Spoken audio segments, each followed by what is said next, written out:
안녕하세요. 마틸다입니다. 오늘도 오상의 성 비오신부님께서 주신 사후 메시지 들려드리겠습니다. 16번째 사후 메시지. 한 가지는 꼭 필요합니다. 두 겹의 욕구가 요즘의 남성들을 지옥으로 몰아가고 있습니다.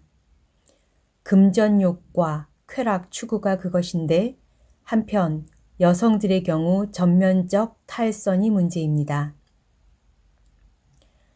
지상에서 남성들의 삶은 심술궂은 정욕과 싸우며 영생을 쟁취하는 것이라야 합니다. 인생 고해에서 자기의 위상을 올리고 실패에 대비하여 몸을 도사리면서 자기의 직업을 보장하고 경쟁자들을 이기기 위해 사람들은 얼마나 투지를 태웁니까? 여러분은 모든 영혼은 하느님의 그 영원하신 말씀을 기억해야 한다는 것을 잊어버렸습니까? 인간을 우리 모습에 따라 똑같이 만들자. 그러므로 진정한 현존이신 하느님의 무한한 사랑의 결실로 된 인간은 영생과 결부되지 않으면 안 됩니다. 그러나 그것은 오직 기도를 통해서만 도달 가능합니다. 예수님은 우리에게 그 본보기를 보여주셨습니다. 그분 자신이 기도하실 때는 사도들로부터 몸을 피하셨습니다. 그래서 그분이 간택하셨던 사도들에게 이렇게 말씀하셨습니다. 유혹에 빠지지 않도록 깨어 기도하라. 기도하는 사람은 구원을 받습니다. 기도하지 않는 사람은 저주를 받습니다. 사람은 그 길을 잃었습니다. 하느님과 조금 대화를 나누는 것을 왜 그리 소홀히 하고 있습니까? 여러분은 기도를 귀찮아하고 있습니다. 그만큼 여러분은 세상에 사로잡혀 하느님의 필요성을 느끼지 못하고 있습니다. 여러분은 여러분의 정신을 점점 더 어둡게 만들고 많은 세속적 선동에 감염시키는 텔레비전 앞에 앉아서 긴장을 푼답시고 치명적인 유해한 저녁을 보내고 있을 따름입니다.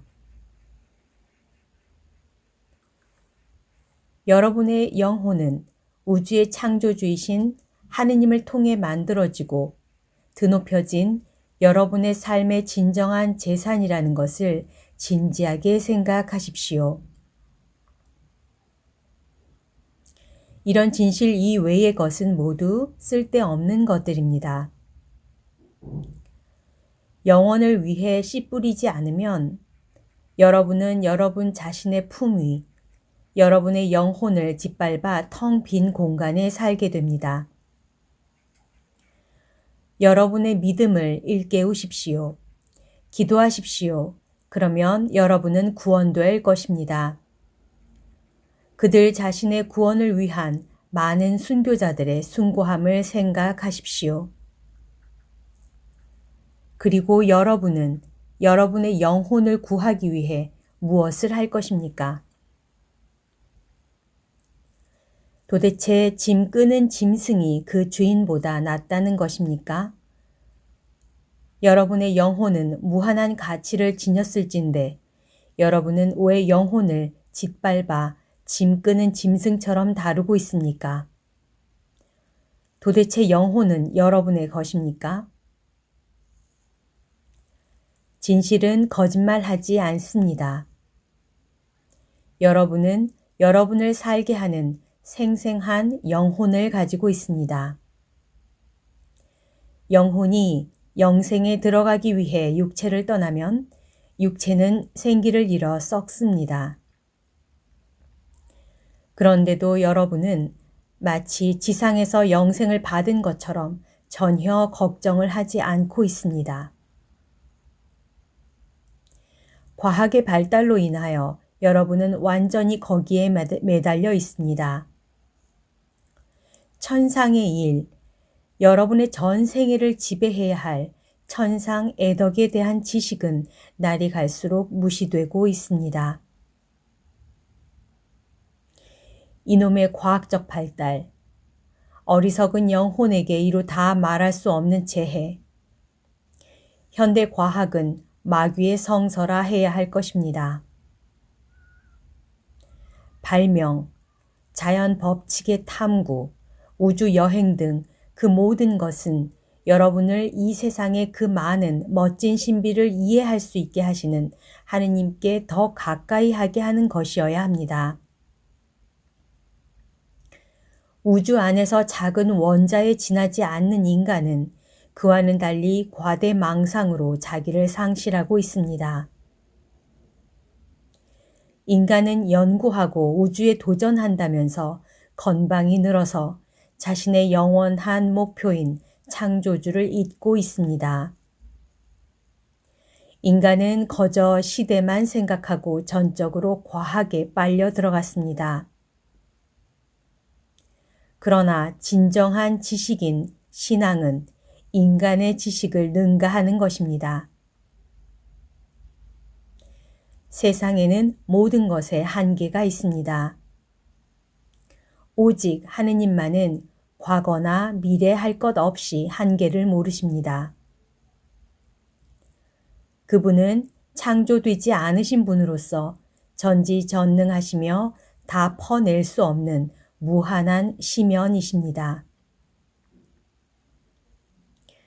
그러므로 여러분은 그분의 눈길을 벗어날 수 없습니다. 그분은 모든 것을 보시고 여러분이 그분을 재었을 시간 단위로 여러분을 재실 것입니다. 따라서 여러분은 그분이 모든 민족에 대한 부권의 무한하신 위엄으로 여러분에게 비켜라 이 저주받은 자들아 영겁의 불에 떨어져라 나는 너희를 모른다 라고 말씀하실 마지막 날에는 틀림없이 평가될 것입니다. 나의 이 경고는 진정한 여러분의 쇄신을 도모하는 내가 그분의 이름으로 말하는 것이기에 하느님이 여러분에게 주시는 한량없는 은총입니다. 그러나 여러분이 이것을 실천하지 않고 계속해서 귀머거리로 버틴다면 여러분은 하느님의 정의에 합당할 수가 없을 것입니다. 구원받는 방법은 많이 있지만 특히 하느님 가까이 가는 데에는 기도가 있습니다. 성당이 텅텅 비었습니다. 여러분은 언제나 잃어버린 양을 찾아 헤매시는 그분을 방문하는데 아무 성의를 보이지 않습니다. 또 성당에 나오는 사람들도 감실 안에 실제로 살아계신 하느님의 현존 앞에서 서둘며 불경스러운 행동을 얼마나 많이 하고 있습니까? 어떤 이는 하느님의 집을 드나들면서 믿음도 사랑도 부끄럼도 없이 행동하여 성전을 모독하고 있습니다. 여러분에게 되풀이합니다. 사랑의 하느님께 또 여러분의 영혼을 위해 시간에 인색하지 마십시오. 오히려 영혼의 가치를 생각하여 영혼을 지키고 영혼을 창조주께 직접 이끌어 가십시오. 여러분은 갑자기 하느님의 심판대 앞에 설 수 있다는 것을 알지 않습니까? 하느님을 잊고 사는 사람이 급사하는 어떤 경우는 하느님 벌의 표지이기도 합니다. 주님은 더없이 자비로우시지만 그러나 그분의 무한하신 정의 안에서는 엄격하기도 하십니다. 목표를 위해 만들어져서 그 목표를 아는 사람은 행복합니다. 그러나 그 수는 얼마 되지 않습니다. 오늘의 메시지는 여기까지입니다. 신부님께서 마음을 졸이시면서 우리가 지옥에 빠질까봐, 우리의 영혼이 멸망할까봐 계속 메시지를 주고 계시는데요. 이 메시지는 살아계실 때 신부님의 어떤 성덕에서 나오는 말씀이 아니고 이미 천국에 가 계세요, 지금. 천국에 가 계시는데 동료 신부님에게 나타나셔서 받아 쓰라고 하신 메시지를 지금 읽어드리고 있는 것입니다. 오늘 들려드린 메시지 중에서 신부님이 하신 말씀 중에 이 구절을 한 번 더 여러분하고 나누고 싶어요. 내용은 이것입니다.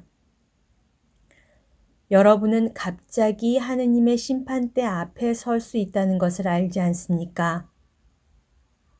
하느님을 잊고 사는 사람이 급사하는 어떤 경우는 하느님 벌의 표지이기도 합니다.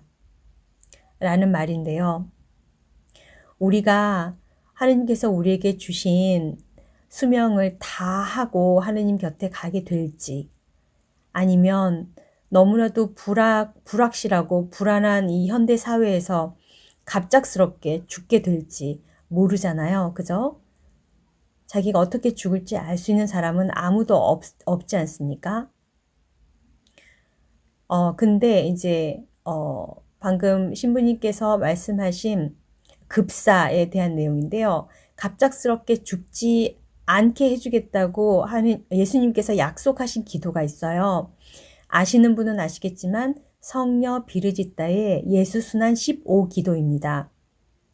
예수순환 15기도 1년 동안 바치는 기도인데 거기에 21가지의 예수님께서 해주시는 아주 너무나도 좋은 약속들이 있어요. 그 약속들 중에 하나가 급사하는 거를 막아주겠다는 약속이 있습니다.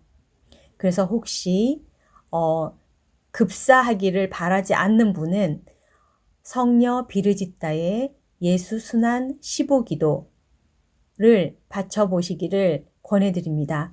이 동영상 밑에 성녀 비르지다의 예수순환 15기도에 대한 안내 링크를 올려드릴게요. 거기 들어가셔서 내용을 보시면 도움을 받으실 수 있을 것입니다.